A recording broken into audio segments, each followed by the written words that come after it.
Hi, I'm Dr. Brian Kim, medical retina specialist at Harvard Eye Associates. And today I'd like to talk a little bit about intravitreal injections, or retinal injections as they're commonly known. For a lot of conditions in the retina, we oftentimes need medical treatment, and it's very difficult to give it in topical eye drops. And we have to get the medication actually inside and into the back of the eye. Unfortunately, the only way that we can effectively do that is by giving it as an injection.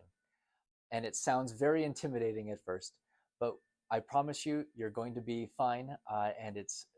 We anesthetize you, and you don't feel a whole lot. Maybe a little pressure, maybe a little pinch at most, but it's really not so bad. We use very tiny needles, and we go through the side of the eye, so you don't see it coming. And through that part of the eye, we can deliver 1 or 2 drops of medicine directly into the spot that needs the treatment. You feel a little bit of pressure at first. You'll see some floaters as the medicine starts to float around the eye.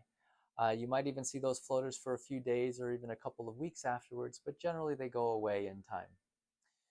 Oftentimes you'll have a little red spot on the white part of the eye. That's just a bruise, harmless and more cosmetic than anything else, and that will take a few days to resolve, but it will resolve on its own. Sometimes that red spot can be quite large and quite intimidating, but as long as you're not having any pain or discomfort or any vision changes, it's just a bruise and it should go away in the following days. Uh, Intraocular injections, you might have a little bit of a headache right afterwards. I would say most of the time for most injections, although every injection feels a little bit different, most of the time you will not need any Tylenol or Advil or any sort of pain medication for any discomfort that you have. We do encourage that you use artificial tears right after the injection, as dry eyes is very common after giving a lot of anesthesia eye drops. So afterwards, we do recommend that you just take it easy. We want to avoid an infection after the injection, kind of like if you got an injection in your arm, like a shot.